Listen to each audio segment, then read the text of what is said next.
Putih dan juga pemirsa, Anda tahu nggak bahwa menurut data di Indonesia itu bisa menghasilkan 7,8 juta ton sampah plastik setiap tahunnya loh. Waduh. Bahkan 4,9 juta ton sampah tidak terkelola dengan baik. Wah, nah kalau di rumah ada sampah plastik yang masih banyak gitu ya pemirsa, biasanya diapain ya ini ya? Biasanya aku buang. Kalau nggak aku buang, biasanya jadi bahan prakarya anak-anak gitu ya. Wah, berarti ada yang bisa dimanfaatkan dari sampah-sampah yang ada di rumah Anda ini. Nah, Iya. ada juga yang unik nih Ocha dan pemirsa.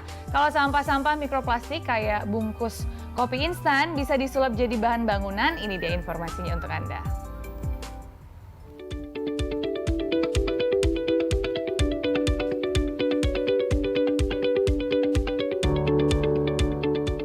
Sulap sampah jadi rumah? Eits, jangan langsung panik.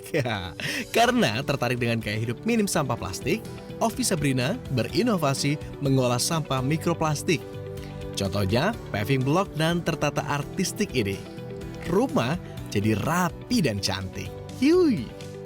Bukan sembarang sampah, Rebrick Indonesia mengolah sampah plastik mikroorganik atau kemasan kopi instan menjadi material bangunan. Idenya berasal dari Ovi Sabrina dan Novita Tan. Kebetulan nih, Ovi datang dari keluarga pebisnis bata, sedangkan Novita bergerak di bidang kemanusiaan. Melihat masalah sampah plastik sulit terpecahkan, Ovi dan Novita menggandeng dosen teknik sipil untuk riset. Selama 1 tahun, mereka mencari komposisi terbaik agar plastik bisa menghasilkan bata dengan kualitas yang sama seperti bata konvensional. Kemudian, paving block pertama kali diluncurkan pada tahun 2019. Keren ya idenya?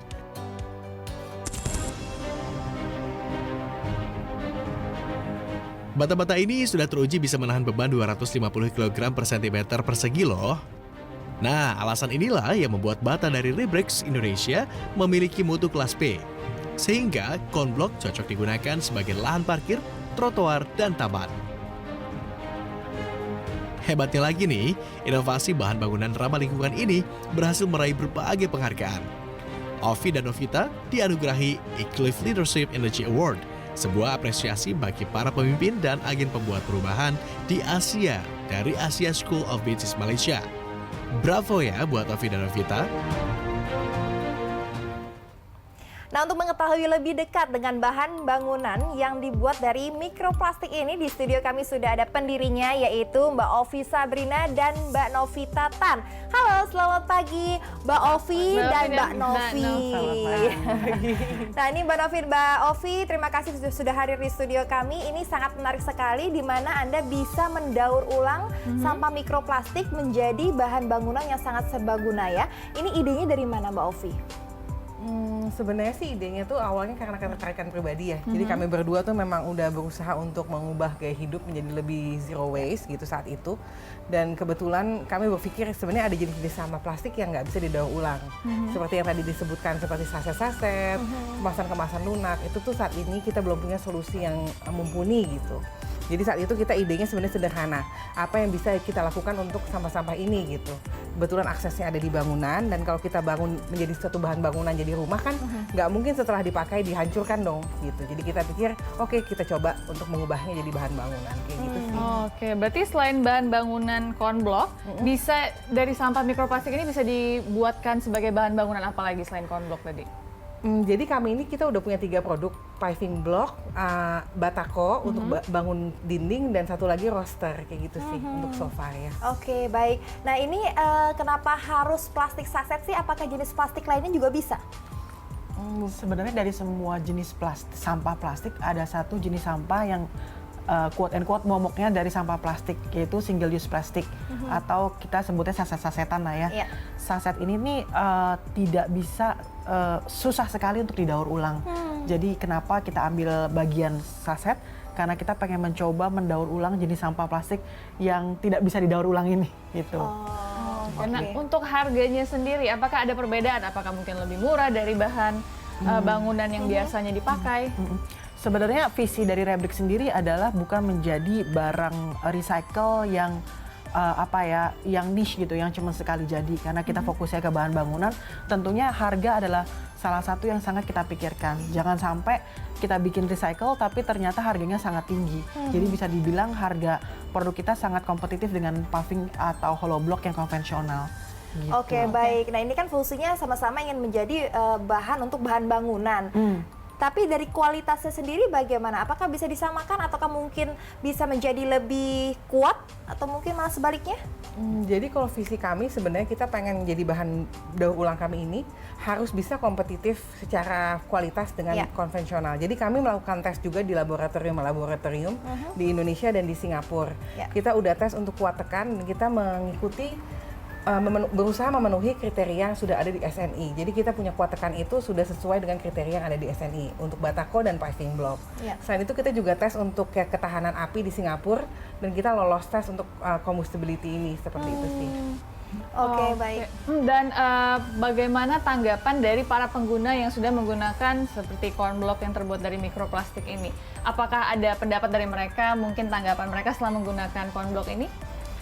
So far so good sih, kita kan juga kirim survei ya ke teman-teman yang sudah membeli gitu. Dan so far so good, maksudnya mungkin ada masukan-masukan kayak misalnya bikin bahan interior dong, minta warna lain dong, dan lain-lain. Tapi kalau untuk ketahanan, puji Tuhan sampai selama 3 tahun ini, kita kontak customer kita yang di awal-awal tahun gitu, mereka belum ada komplain yang sangat berarti gitu sih Mbak. Belum ada komplain ya. Oke, baik. Nah, ini kalau misalkan kita perhatikan, ini kan ada contoh ya, corn block yang sudah dibawa ke studio ini yang terbuat dari bahan mikroplastik. Kalau lihat dari sekilas sih mungkin hampir sama dengan corn block yang biasa digunakan. Boleh kasih tahu nggak ini perbedaannya seperti apa sih kalau lihat dari kasat mata?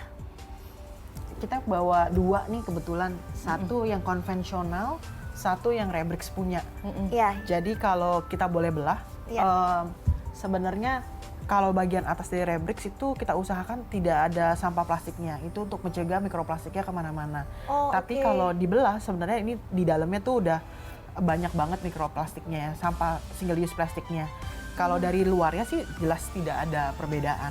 Karena lagi-lagi sebenarnya visi Rebrix itu tidak mau terlalu jauh bentuk dan aplikasi para tukang tidak akan menimbulkan satu jenis keahlian khusus. Jadi semua tukang bisa mengaplikasikannya dari produk Rebrix gitu. Mungkin boleh ditunjukkan ke depan kamera biar pemirsa di rumah bisa ada bayangan nih kira-kira bentuknya kalau dilihat secara kasat mata ini akan seperti apa. Nah, untuk bahannya sendiri dari corn block ini apakah sama seperti yang konvensional kebanyakan atau ada mungkin tambahan bahan lainnya gitu? Kita sebenarnya secara garis besar saat ini plastiknya 20%. Tapi kebetulan dari tahun kemarin itu kita udah mulai untuk R&D meningkatkan komposisi plastik.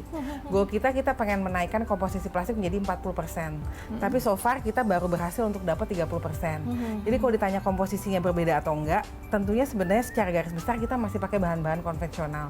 Tapi tentunya dengan tambahan plastik dan ada komposisi khusus sih untuk mempertahankan kuat tekan dan lain-lain kayak gitu sih. Oke, baik. Ini berdiri dari tahun berapa Mbak tadi? 2000? Kita mulai riset 2018. Pertengahan, kita launching itu November 2019. November 2019. Kemudian sejauh ini animo masyarakat, khususnya Indonesia, untuk penggunaan corn block atau bahan bangunan dari bahan mikroplastik ini seperti apa? Sambutannya bagaimana? Jadi sebenarnya kita tuh cukup deg-degan juga pertama kali waktu tahun 2020 awal kita harus lockdown dan lain-lain ya. Tapi ternyata tanggapan masyarakat tuh sebenarnya kesadarannya tuh sudah ada. Teman-teman tuh kita banyak banget mendapatkan yang bergerak pertama adalah dari pemakai-pemakai langsung. Mereka excited gitu dengan hanya idenya. Mereka mau, sebenarnya ini kan permasalahan take the leap of faith ya, mau nggak mencoba produk baru ini.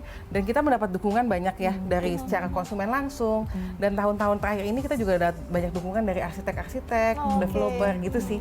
Produk kita kebetulan udah sampai Surabaya, sampai Merak, Bandung, Bogor. Jadi banyak customer yang juga memilih untuk memakai Rebrix meskipun di luar Jakarta sih gitu. Oke, berarti sudah banyak peminatnya dan tanggapan dari mereka pun positif ya. Nah, terakhir ini harapannya untuk kedepannya untuk penggunaan corn block dari mikroplastik ini, Mbak. Harapan kedepannya sebenarnya kalau bagi kita para pendaur ulang ini sih mau diberikan kesempatan ya kepada dari customer untuk memakai produk kita karena customer itu kan adalah kunci dari produk bisa berjalan, recycle bisa berjalan segala macam. Jadi inovasi juga bisa terus-terusan terjadi gitu. Makanya mudah-mudahan customer itu terus bisa mempercayai produk-produk yang recycle juga sih gitu. Oke, baik. Terima kasih Mbak Novi dan juga Mbak Ovi atas kehadirannya di studio kami. Terima kasih. Sukses terus Sukses dengan terus. bahan bangunan yang terbuat dari mikroplastik. Ini pastinya sangat inspiratif sekali baik untuk pemirsa dan juga kita berdua yang hadir di sini ya. Terima kasih. Terima kasih, semoga kita bisa berjumpa kembali.